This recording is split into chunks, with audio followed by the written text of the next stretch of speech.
لله وكفى وسلام على عباده الذين اصطفى أما بعد فأعوذ بالله من الشيطان الرجيم بسم الله الرحمن الرحيم قل إن كنتم تحبون الله فاتبعوني يحببكم الله ويغفر لكم ذنوبكم والله غفور رحيم.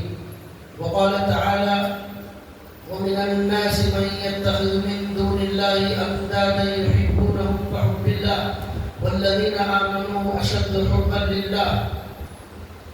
رب اشرح لي صدري ويسر لي أمري واحلل عقدة من لساني يفقهوا قولي. سبحانك لا علم لنا إلا ما علمتنا إنك أنت العليم الحكيم. اللهم صل على محمد في أول كلامنا، اللهم صل على محمد في أوسط كلامنا، اللهم صل على محمد في آخر كلامنا. صدق اللہ العظیم.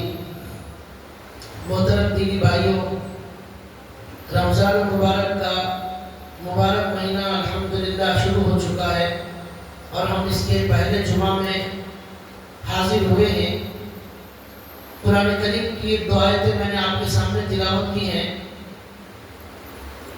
ہمارے نبی صلی اللہ علیہ وسلم جس زمانے میں تشریف لائے اس زمانے میں لوگ بہت ہی زیادہ گناہوں میں مبتلا ہو چکے تھے. اس زمانے کو زمانے جاہلیت کہا جاتا ہے اور ایسے ایسے گناہوں میں لوگ مبتلا تھے جس کی کوئی مثال دنیا میں نہیں تھی.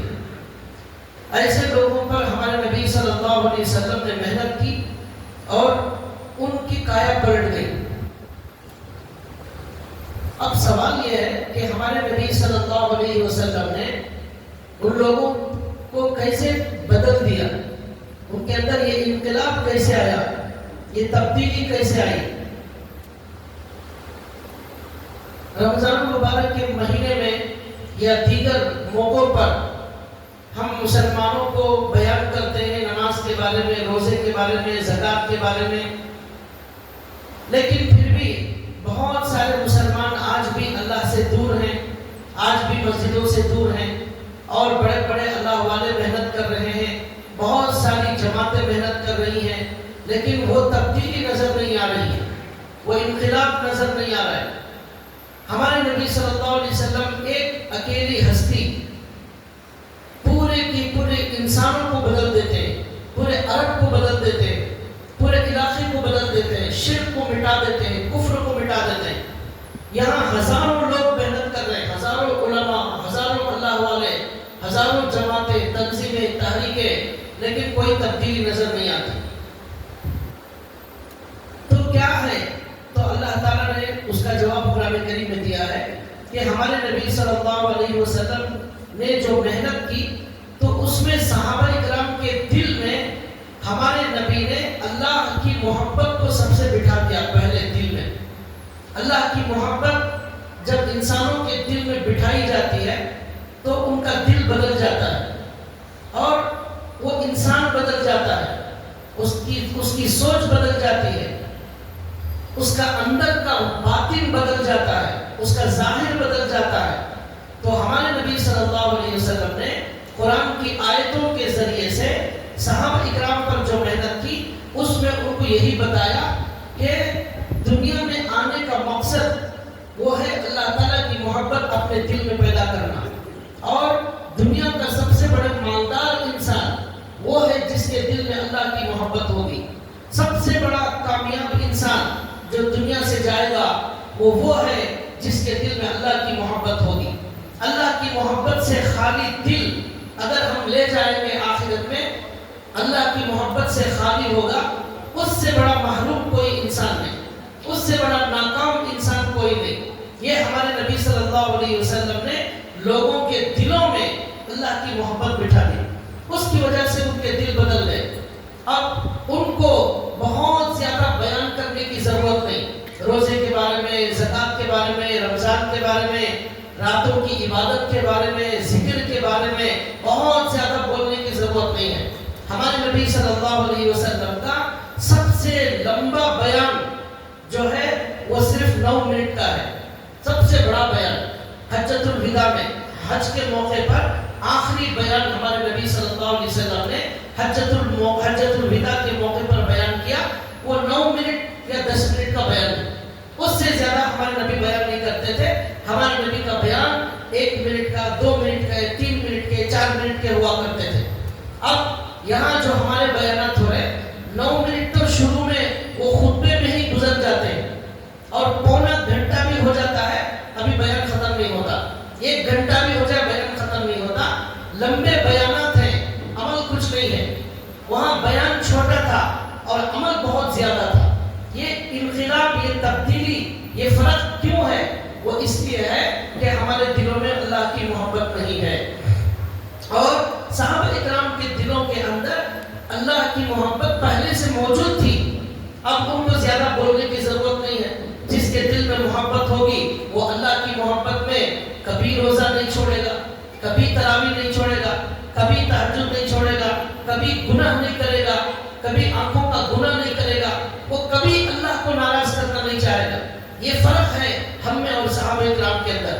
اللہ تعالیٰ قرآن کریم میں فرماتے ہیں وَمِنَ النَّاسِ مَن يَتَّخِذُ مِن دُونِ اللَّهِ أَندَادًا يُحِبُّونَهُمْ كَحُبِّ اللَّهِ۔ یہ جو بتوں کی پوجا کرنے والے لوگ ہیں، بہت سارے خداؤں کو ماننے والے لوگ ہیں، جنہوں نے جھوٹے خداؤں کو خدا بنا لیا، وہ لوگ اپنے جھوٹے خداؤں سے ایسی محبت کر رہے ہیں جیسا کہ اللہ سے محبت کرنا چاہیے۔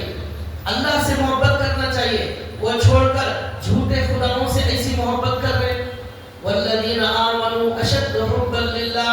پھر اللہ نے کہا لیکن میرے ایمان والے جو بندے ہیں، وہ میرے مسلمان جو بندے ہیں، جو کلمہ پڑھنے والے بندے ہیں، وہ اللہ سے بہت زیادہ محبت کرتے ہیں۔ اشد حبا للہ، بہت زیادہ محبت ان کے دلوں میں اللہ کی ہوتی ہے۔ اگر ہمارے دل میں ایسی محبت ہے تو پھر ہم ایمان والے ہیں، اگر ایسی محبت نہیں ہے تو پھر ہم ایمان والے نہیں۔ تو یہ ہماری سب سے بڑی کمی ہے۔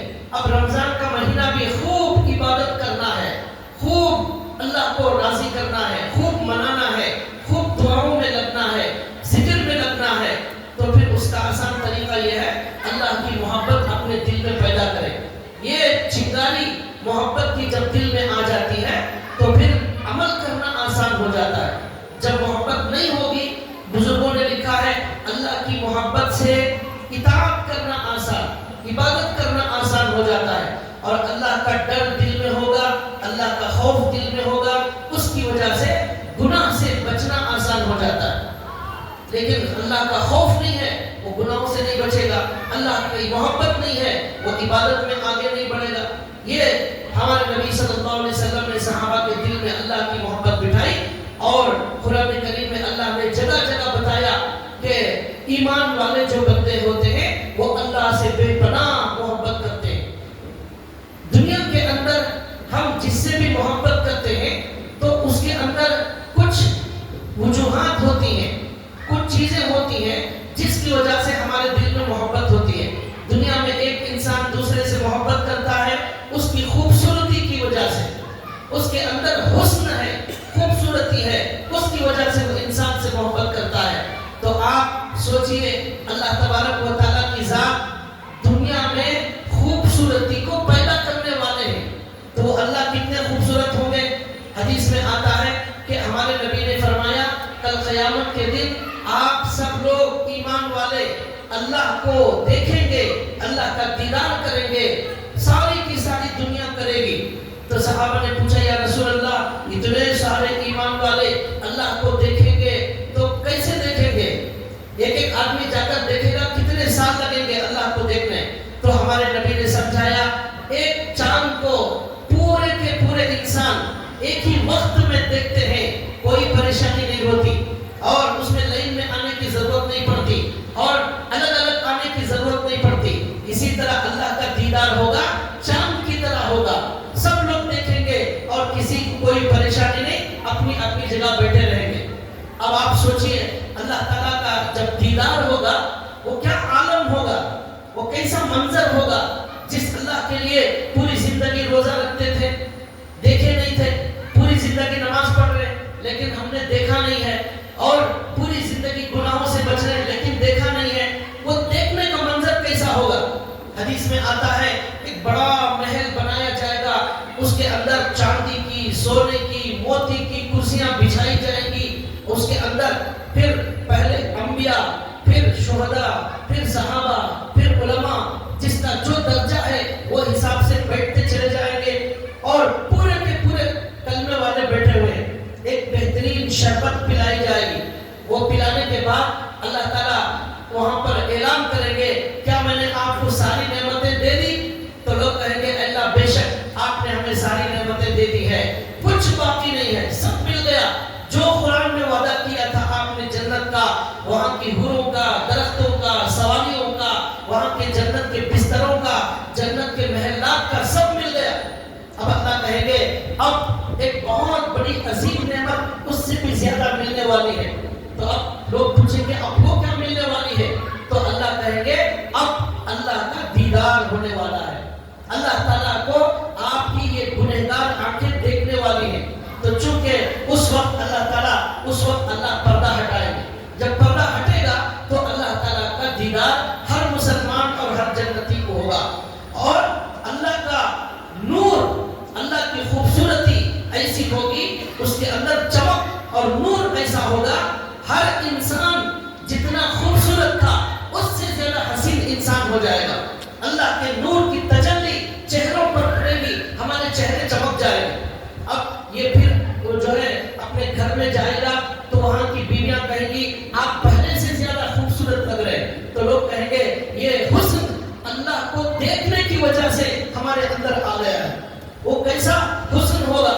تو لوگ دنیا میں خوبصورتی پر مرتے ہیں، حسن پر مرتے ہیں، لوگ ایک دوسرے سے حسن پر محبت کرتے ہیں، لیکن ایسے حسین، ایسے خوبصورتی کو بنانے والے اللہ سے کوئی محبت نہیں کرتا۔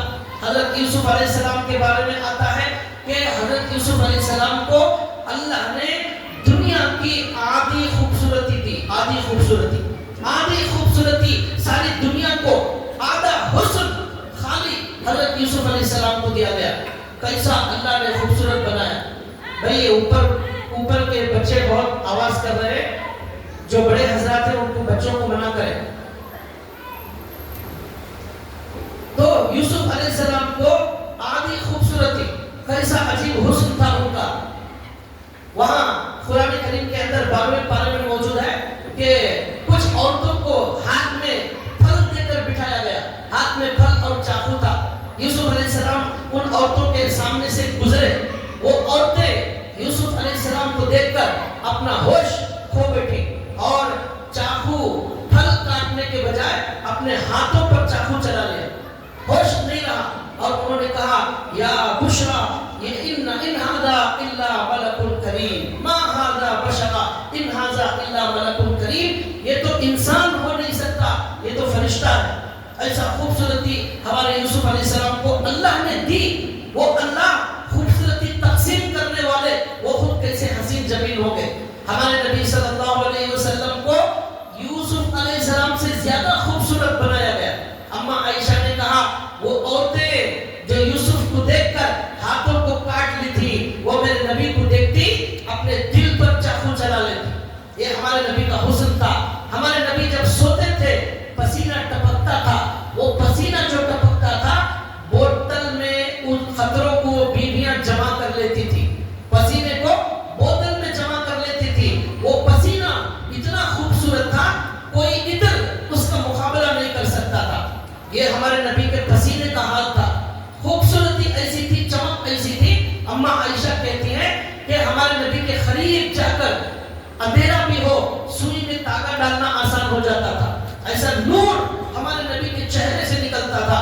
کیا حسن دیا گیا۔ ایک صحابی کہتے ہیں ایسا ہمارے نبی پر جب غصہ آتا تھا چہرہ لال ہو جاتا تھا، گویا انار کا رس نچوڑ کر چہرے پر ڈال دیا گیا ہے۔ یہ ہمارے نبی کا حسن۔ اب ہمارے نبی کو ایسا حسین بنانے والا وہ اللہ کیسا حسین ہے، لیکن ہمیں اس سے محبت نہیں ہوتی۔ اب ایک صحابی کہتے ہیں میں ایک بار حضور کے پاس گیا، رات کا وقت تھا، 14ویں رات کا چاند نکلا ہوا تھا، میں نے ایک بار چاند کو دیکھا، ایک بار ہمارے نبی کو دیکھا، پھر چاند کو دیکھا، پھر ہمارے نبی کو دیکھا، تو میں کہتا ہوں خدا کی قسم چاند سے زیادہ خوبصورت ہمارے نبی کو بنایا گیا۔ کب اللہ تعالیٰ نے